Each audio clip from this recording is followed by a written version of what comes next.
Mais uma vez, boa tarde a todas e todos e todes. Vou pedir para o Daniel me controlar no tempo, porque eu não sou tão disciplinado em relação a isso. Quando coloco um microfone na mão de professor, principalmente de humanas, então a gente acaba falando até demais, né? Então, me controle o tempo, pode me beliscar, cutucar, tudo mais. Bom, mais uma vez me apresentar, meu nome é Cássio. Atualmente eu estou na diretoria da Regional Leste do Andes, como primeiro secretário, no qual nós temos aqui a professora Jaqueline como a nossa primeira vice-presidenta, né, regional. E eu sou docente da UENG, da Universidade do Estado de Minas Gerais, e lotado na unidade de campanha, e a minha área é História da Educação. Eu acho que um pouquinho da minha área pode contribuir um pouco para esse debate sobre autonomia universitária e o fim da lista tríplice. A gente tem uma tradição de fazer uma autodescrição, mesmo quando em situações onde não é tão profundamente necessário, mas fazer a autodescrição. Eu sou um homem de 1,70 m, de etnia amarela, uso óculos bem de garrafa, mais ou menos, né? Tenho 43 anos, estou um pouco acima do peso e os cabelos grisalhos me apresentam como se eu fosse mais velho do que eu sou. Então, um pouquinho isso, gente, tá ok? Então, vamos lá. Gostaria de agradecer ao convite, à professora Jaqueline, agora o novo presidente da seção sindical, Daniel, para participar desse debate, que ele é muito pertinente, não apenas na conjuntura ou na recente, que eu vou colocar como uma conquista, fim da lista tríplice nas instituições federais, né? Mas também na conjuntura política no qual nos encontramos, né, atualmente, ou nos últimos 40 anos, né, que a luta em defesa da democracia ela iniciou já há bom tempo.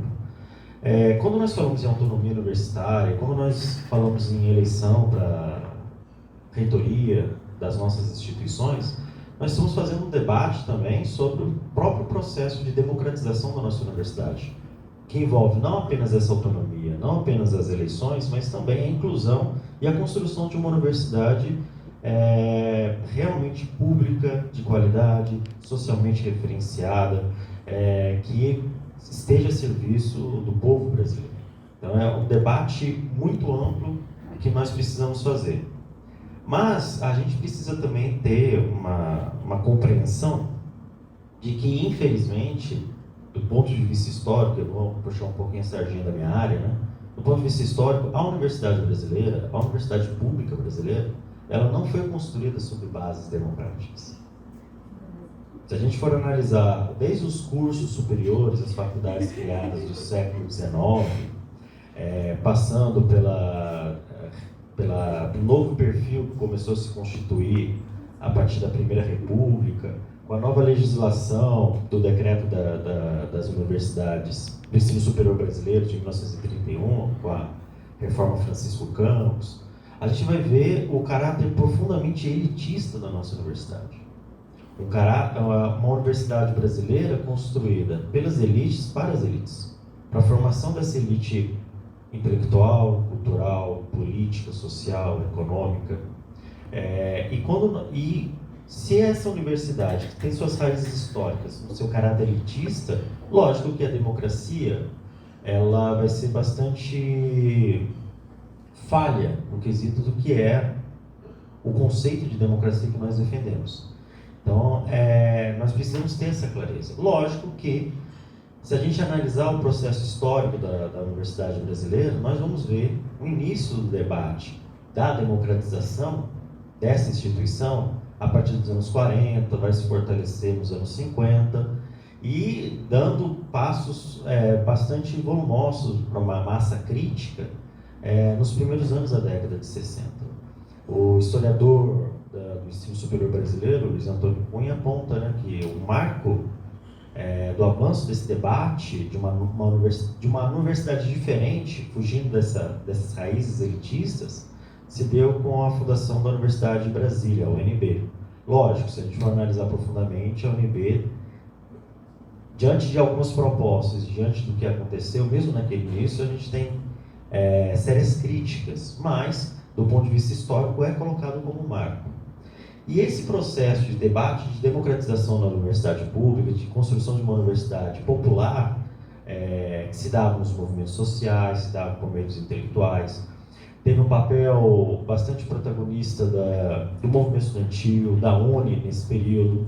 Ela foi abortada com o golpe de 64, quando os militares derrubaram o governo democraticamente eleito de João Goulart e implantaram em nosso país, infelizmente, essa ditadura empresarial, militar em nosso país, que acabou estabelecendo, por meio das suas políticas públicas, de forma autoritária, né, um modelo de universidade que adotava um modelo produtivista que não estava no horizonte a democratização, a inclusão, a construção de uma universidade pública popular, mas seguindo o modelo americano, por meio dos acordos McBride, e culminando na reforma universitária, por meio da Lei 5.540, né, que vai trazer algumas questões de organização administrativa, mas que não vai buscar o horizonte da verdadeira democratização da nossa universidade.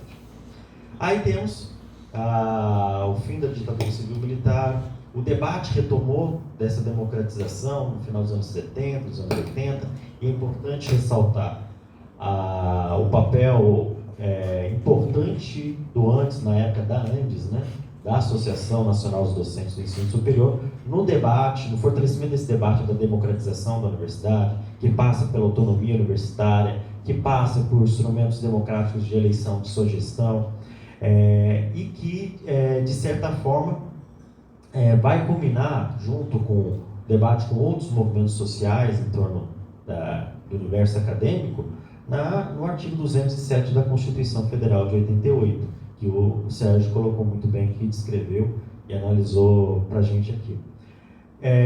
Lógico que ainda ficou algumas amarras. É muito dúbio, se a gente for colocar, analisar o texto, né, essa questão da autonomia universitária. Ela realmente, como o Sérgio falou, ela não representa, de fato, uma autonomia plena, uma independência completa por parte das gestões das universidades ou das comunidades acadêmicas em gerir, de fato, isso. Apesar de que foi um avanço importante a garantia da autonomia administrativa, financeira, pedagógica, desse ponto, né? Se eu não estiver enganado, e vocês podem até me ajudar também, a atual, até então, né, até dia 31 de março, era a lei que estabelecia a lista tríplice de 1996, né? Da FHC, né? Ou seja, né, mesmo no período democrático, né, dito democrático, a gente viu aí um avanço das políticas neoliberais que priorizaram um modelo de gestão que não passa pela democracia. Ou seja, a gente já viu, não precisa ser agora, né? Já nos anos 90, o neoliberalismo demonstrava que era incompatível com a democracia, de fato, né? A democracia real. Então, existe essa questão, por isso que, de certa forma, e vendo de fora, por exemplo, das universidades estaduais, né? É um fato a se comemorar o fim da lista tríplice, por meio da Lei 15.367, que são os artigos 105, 106, se eu não estiver enganado, né, que estabelece aí a nomeação do primeiro colocado nas eleições para a reitoria, né?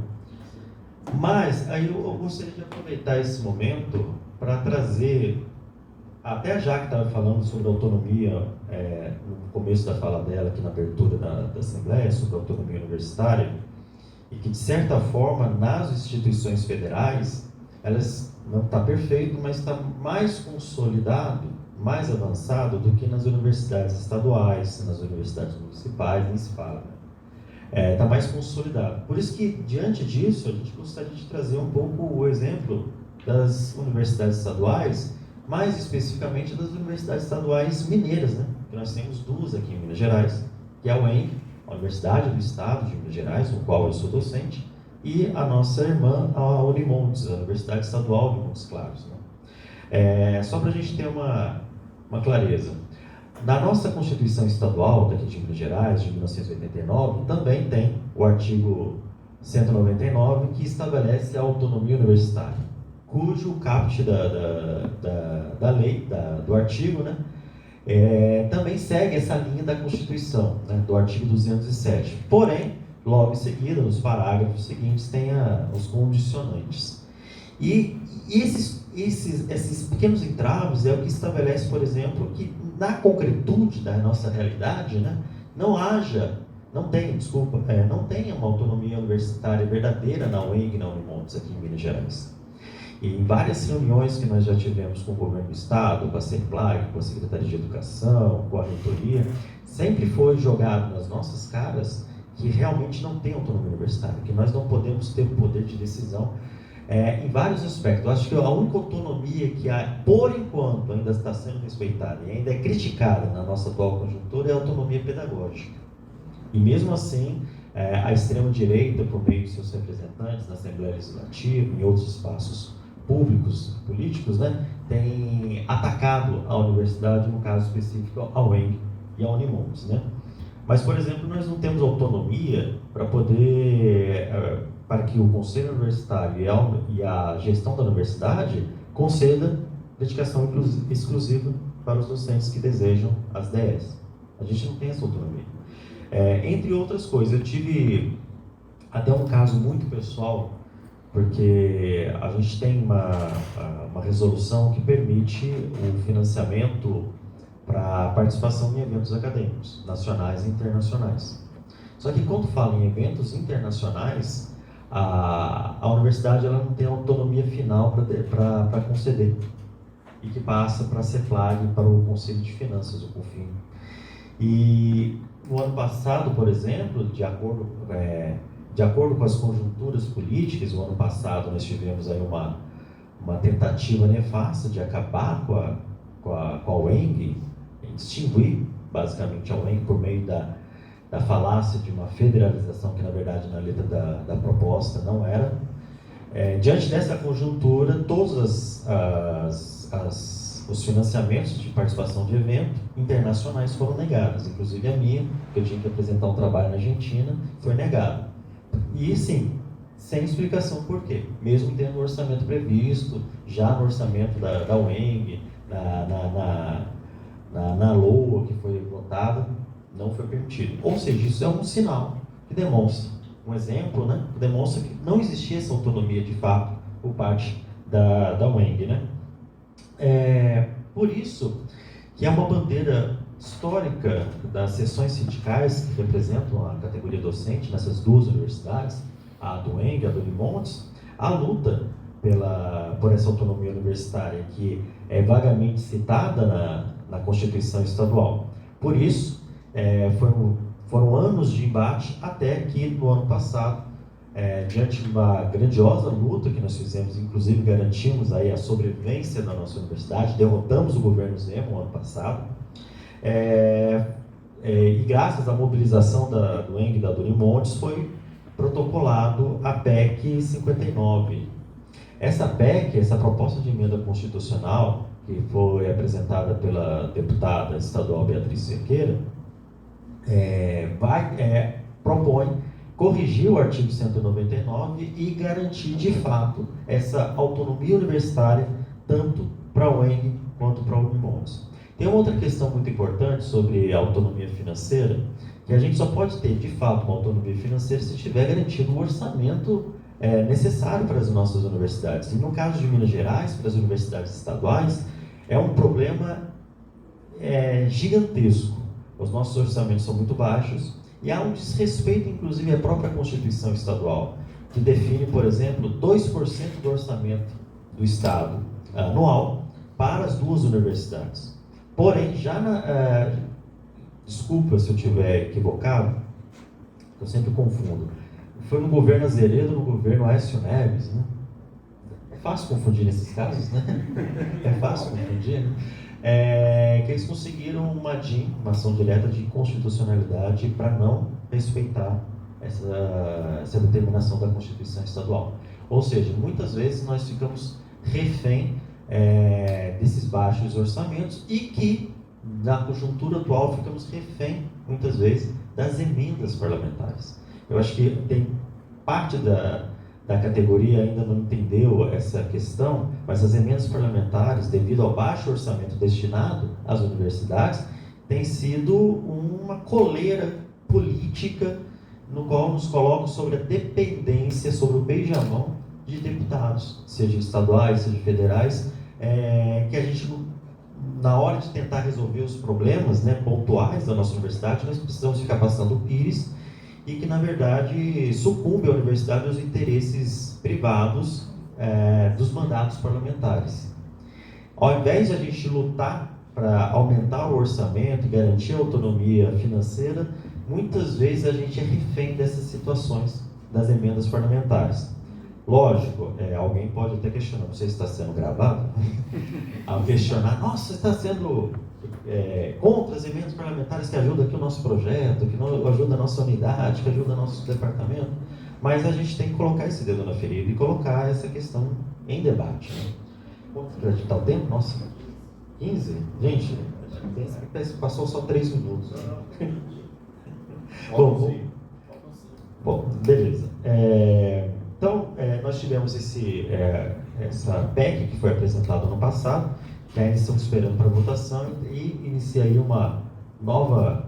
uma nova mobilização em torno da defesa da autonomia universitária aqui em Minas, né? Um outro caso muito importante, já vamos para a questão da lista tríplice. Na UENG iniciamos agora um processo eleitoral, não sei se vocês estão acompanhando, e já está em jogo aí 3 chapas que estão concorrendo à reitoria da nossa universidade. Isso demonstra o que, gente? O grande problema da lista tríplice.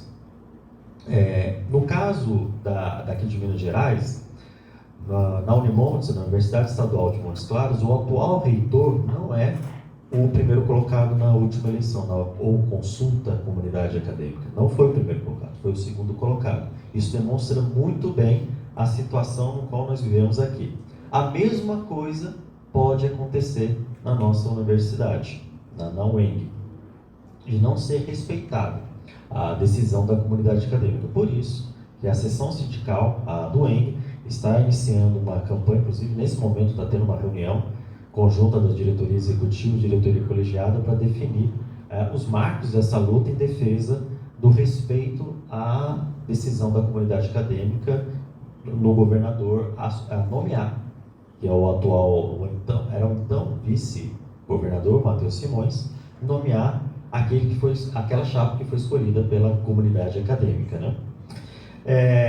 A luta pelo fim da lista tríplice, que teve um avanço significativo com a conquista dessa lei no âmbito federal, também está sendo organizado aqui em Minas Gerais, tanto que no último período, também no início desse ano, em março, né, foi protocolado o projeto de lei 5.365 na Assembleia Legislativa, também propondo o fim da lista tríplice para as universidades estaduais mineiras. Também de autoria da deputada estadual Beatriz Cerqueira, dentro do movimento organizado tanto para a do UENG quanto pela Unimontes. E por fim, para a gente terminar, para a gente ir para o debate, que é a parte mais importante, é a questão do voto.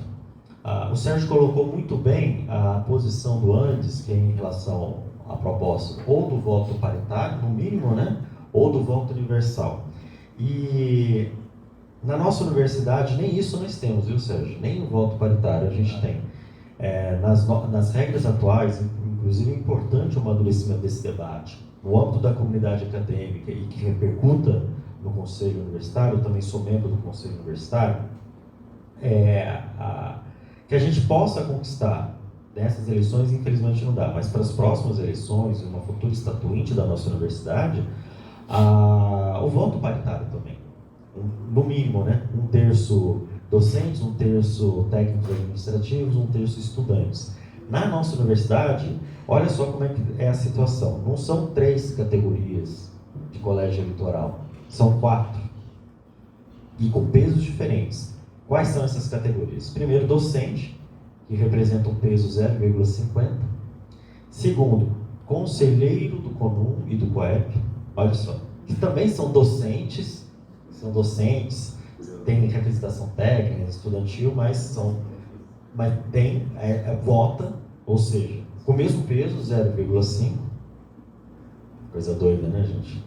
E a terceira categoria, no terceiro segmento, na verdade, né, que são os técnicos administrativos, né, técnicos e analistas administrativos, que o peso é 0,25, e a quarta de estudantes de 0,25. Ou seja, se a gente for analisar e colocar na ponta, se fazer a matemática, colocar lá na fórmula do Excel, para a gente ver quanto que vale o peso, tem determinadas categorias que votam, ou segmentos que um voto tem um peso gigantesco em comparação com os outros. Por exemplo, eu como docente, eu posso votar como docente ou como conselheiro. Só que o meu voto como conselheiro deve valer, como tem 60 conselheiros, deve valer uns 20 votos de docentes. E é o mesmo peso, por causa da proporcionalidade, 20 votos de docentes. Então, assim, não é democrático. Então, por isso, inicia-se agora o debate na comunidade acadêmica e também no Conselho Universitário, uma mudança disso no nosso estatuto da universidade, para que a gente garanta esse mínimo que o Sérgio falou, do voto paritário, para a gente avançar nesse processo de democratização que, se é questionado nas universidades federais, nas instituições federais de ensino superior, no Cefet, nos institutos federais, imagine como é que são nas universidades estaduais. Eu só trouxe aqui o exemplo daqui de Minas Gerais, como é o lugar de fala, mas também imagine em outros estados como é que é essa situação. Então é importante esses momentos para a gente refletir sobre essa realidade, de levar esse debate que nós realizamos aqui no âmbito dessa assembleia de docentes aqui organizados pela DUFLA, para outros locais, para outros locais dentro daqui da universidade, para outras universidades, para outras comunidades, para a gente conseguir, de fato, organizar essa luta a nível nacional em defesa não apenas da autonomia universitária, de uma eleição democrática para as nossas gestões.